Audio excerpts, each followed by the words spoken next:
Hello friends, I want to show you a variety of chili called bird's eye chili.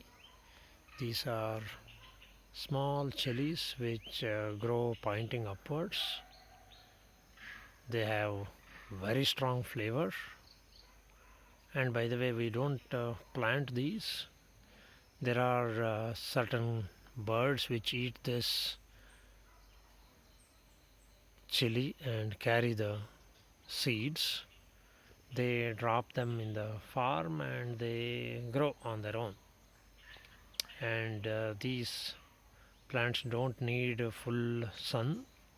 They grow in partially shaded places in the farm.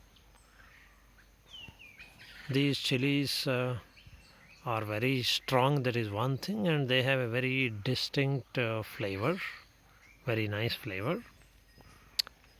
If you add them to pickles, they give good flavor to the pickles.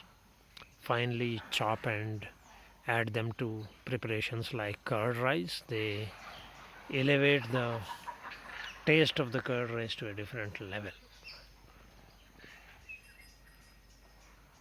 Bye bye.